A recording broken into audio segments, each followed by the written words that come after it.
Mendak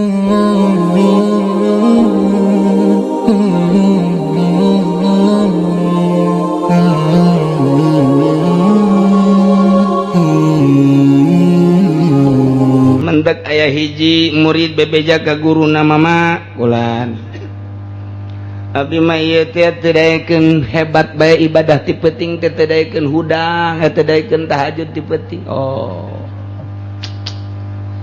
eta teh teu kudu dititahan ku guruna, taksakeun tahajud mah bagus teu kudu lantaran geus nyaho sebab nu nanyana ge sering ngaji atau kiai.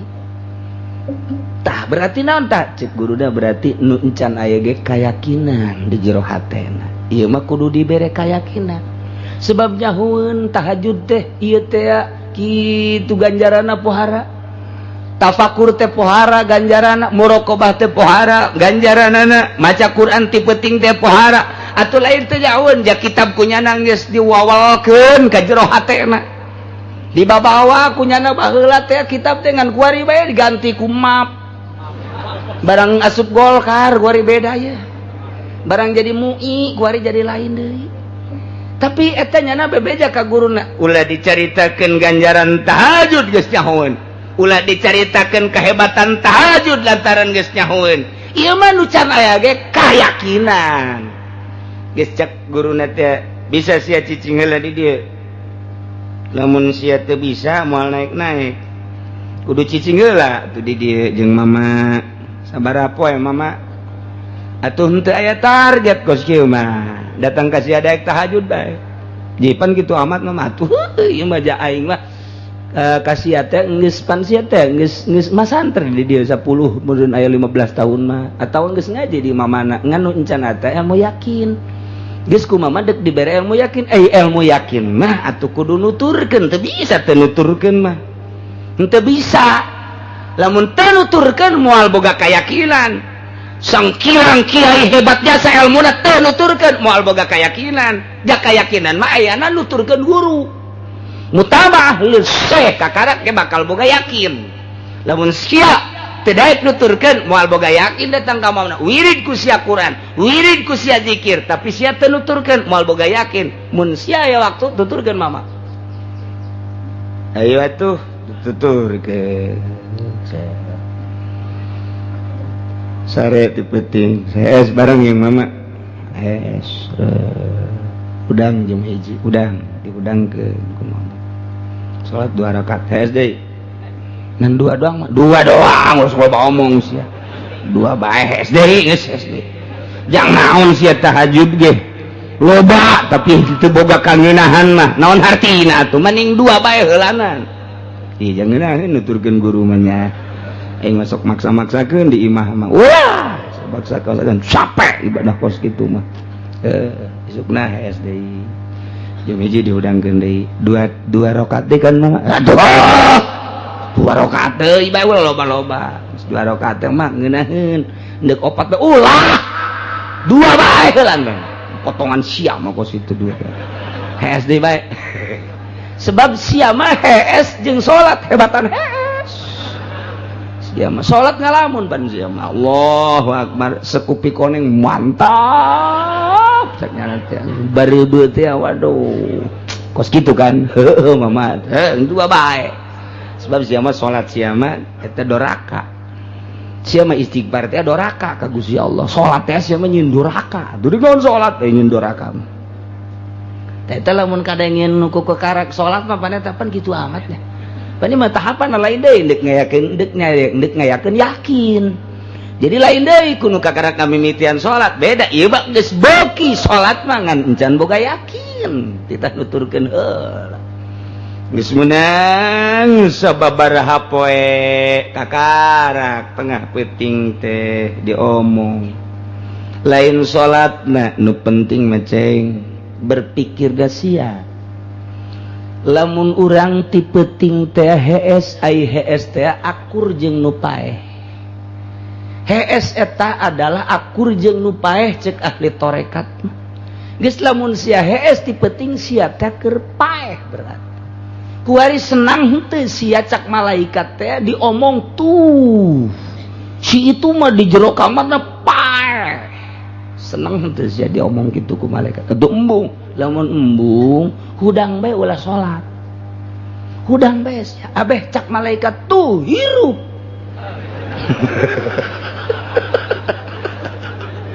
hirup ternyata komo nu handap menghirup jasa tamaja cak malaikat malah heulaan handap ja asal ulah disebut paeh ku malaikat bae lantaran malaikat papan henteu nyahoeun ku kumahana malaikat mah henteu nyahoeun teh malaikat mah kadeureuna bae hees paeh ku malaikat mah kitu ja hirup berarti lamun hudang hirup nah ieu mah malaikat teh lamun kadeuleu ku malaikat sia kerees paeh berarti malaikat bae nyebutkeun paeh ka sia teh lantaran sia ngagoler bae kerek resep henteu sia kitu heula jatuh embung atuh embung mah hudang mah sia ulah salat hudang we heula kitu ya tuh yakinkeun hudang teh ya disebutkeun ku malaikat keur hudang mun keur paeh mun keur hees paeh beres di jero kamar mah hees teh keur ngaji hees modar teh loba teuing uduk eta mah aduh cek nu hees kaget aing sial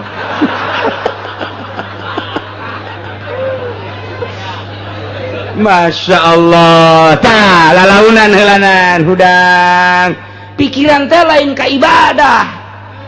ibadah pikiran teh begitu hudang aing teh ku malaikat ieu teh keur disebutkeun hirup tengah peuting teh sakitu bae heulanan dibere ilmu ku guru teh begitu ndek HSI cek malaikat aing paeh berarti hudang deui hirup aing hirup malaikat ya hirup kitu bae heulanan ilmu yakin teh hesena teh kos kitu lain ibadahna der ibadah mah babari bae der zikir mah babari bae tapi supaya karasa Allah teh deukeut supaya karasa Allah teh nyahoeun supaya karasa Allah teh maha uninga maha ngarungu tabun urang keur ngaji kieu mah Allah teh maha ngarungu nya Allah teh maha uninga sumuhun balik ka imah nonton TV deui eta teh pan eueuh ngarungu Allah eueuh uninga Allah jalamun urang asa didengekeun ku Gusti Allah Allah teh asa dikajahokeun ku Gusti Allah moal nonton TV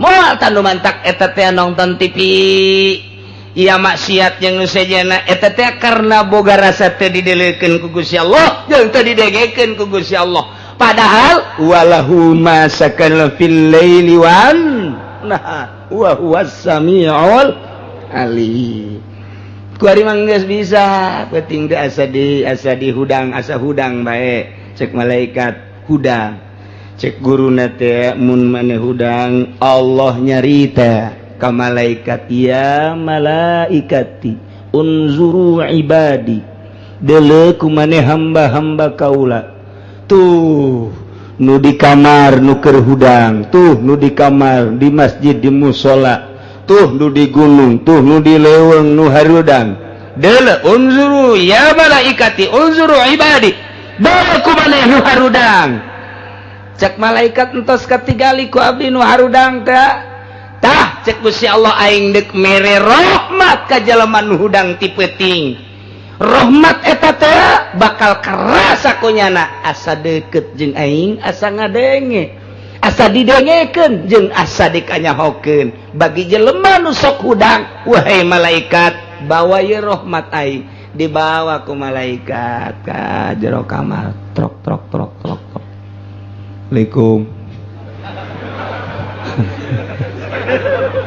yana keur di jero kamar pocong aja nu beres ya beres tuh ayo nu borangan mah kitu tapi teh urang nangis sayang hudang ilham masalah ilham tuh malaikat petilok assalamualaikum tada si mbak tuh teu deuk perasaan aya lain moal kadeuleu pan malaikat nu kadeuleu ku urang lain malaikat jin urang lamun deuleu malaikat moal kuat moal kadeuleu ku urang naon nu kadeuleu di jero kamar lain malaikat jin tah mah mentak loba nu laporan ka kalau duh cenah kula keur penting mah manggihan jelema nu make jubah naon eta ke jin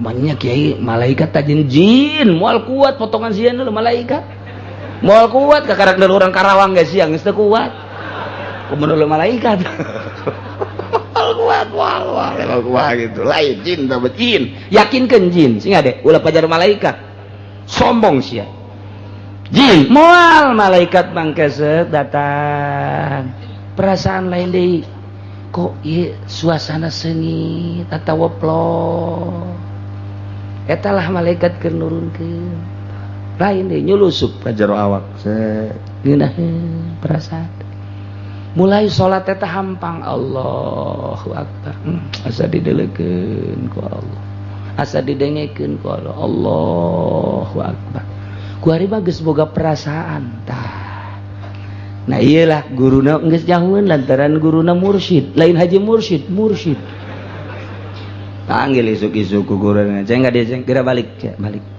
mama balik geus teu kudu naon balik sia geura ibadah geus sadaekna sia tamah deuk salat 2 deuk 4 deuk 6 sadaekna sia kumaha datang ka imah bae balik geus jahoeun guruna lantaran geus diturunan rahmat nah datang ka imahna teh masyaallah ngeunaheun hudang ti peuting teh ngeunaheun bahkan nalang geus jeuleran jam bae geus waktu dahar tan can ieu si jam sakieu jeuleran jam bae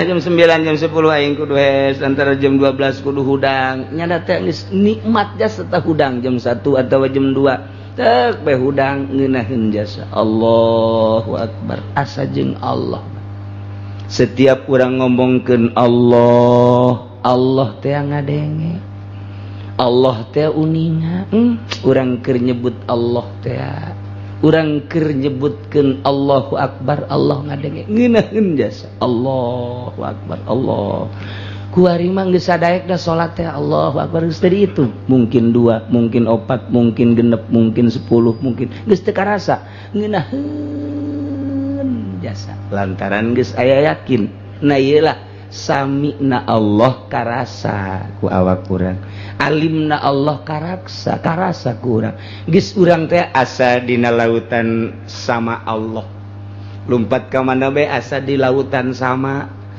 teh hatina ngadenge ka mana bae urang teh asana aya dina sama Allah keur dinu lojebal jelema urang didengekeun aya di lautan ilmu Allah kanyahoan eueuh nun teu kanyahoan ku Gusti Allah lantaran langit jeung bumi nu Gusti Allah berang jeung peuting nu Gusti Allah nu ngeusian berang jeung nu ngeusian peuting teh atuh eta teh gonan nu Gusti Allah sementara Gusti Allah teh sifatna as-sami'ul alim maha ngarungu maha uninga contona mun geus boga yakin cara Kangjeng Nabi Ibrahim alaihi salam begitu dek dibalangkeun ka sene jol bae malaikat Jibril cek malaikat Jibril coba bejakeun ka kula besi dek minta tulung cek malaikat Jibril ala kahajatun apa gak boga perlu boga hajat cepat kura rek laporan ka Gusti Allah jawaban Kangjeng Nabi Ibrahim ya Jibril amma ilaika fala ka Gusti ka anjeun mah teu butuh saeutik-eutik acan anjeun ngan ngaran doang Jibril tetep makhluk Allah kula ge Ibrahim makhluk Allah sawa sia makhluk Allah aing makhluk Allah teu perlu bantuan sia Jibril khusus aing mah ka Gusti Allah mane aing dek dibeuleud mane dijadikeun Allah geus nyahoeun ka aing indit sia Jibril Masya Allah cak malaikat Jibril kakarak manggi aing jelema kos kieu weh teu pohara jasa ieu mah budak pohara jasa jelema coba urang wa kakarak deui aduh mak abah coba sugan boga bantuan coba urang mah teu boga yakin orang bila perlu sakompi 203 turunkeun ka bejata ke jangan hadangan urang teu boga yakin tah mah deuleu Kangjeng Nabi Ibrahim meme aing dijadikeun manusia meme diturunkeun ka bumi geus aya ieu teh di Lauhil Mahfuz aing bakal diasupkeun ka sana ku Raja Namrud andai kata paek geus aya tulisanana cenah teu paek aing ku geus aya tulisanana nyanggakeun sadaya-daya ka Gusti Allah indit sia Jibril aing teu kapake teh malaikat Jibril teu kapake aing ya teh yakin Masya Allah Iyalah wa huwas samiul alim. Kitu heula tah dina ilmu tarekat lain langsung zikir bae babari zikir mah tapi nuturkeun guruna tuturkeun heulanan geus lamun urang ningali dina kitab Jawahir eueuh jelema nu jadi wali teu nuturkeun guru moal aya jelema nu jadi wali teu nuturkeun guru tetep bae guru teh boga dedengean engke ge lamun aya nu nuturkeun ka guru si anu nyahoeun guru teh. Oh iya nu teh nuturkeun nyahoeun geus eueuh masalah nuturkeun jeung teu nuturkeun ka guru mah eueuh pangaruh ngan naik darajat nu nuturkeun teu naik darajat nu teu nuturkeun bila perlu ku Allah langsung dibeslak. Kitulah dina ilmu kawalian mah urang teh ngeri jeung urang teh sieun jeung ngeri. Nah ayana bahasa sapa teh eta teh bahasa ti wali. Ngan wali mah tara nyapa. Mun aya kiai sia teu nurut ka aing disapa sia ku aing. Sapa deui habak. Nggih kakarek jadi kiai bae disapa deui sia ku aing. Main sapa-sapaan geus. Murid jeung masalah. Tapi lamun jeung wali bahaya. Nyapana geus lain kunyana langsung ku Allah. Man azali waliyan faqad azantuhu bil harab. Allah langsung nu ngarusakna. Sebab naon? Dirina geus boga rasa sami sama Allah geus aya di dirina. Alim ilmu Allah geus aya di dirina. Lempang ka mana nyana asa ngojay di sama Allah, lempang ka mana nyana asa ngojay di ilmu Allah. Eueuh kasieun jageus aya yakin hiji be Allah nu selalu aya di jero hati.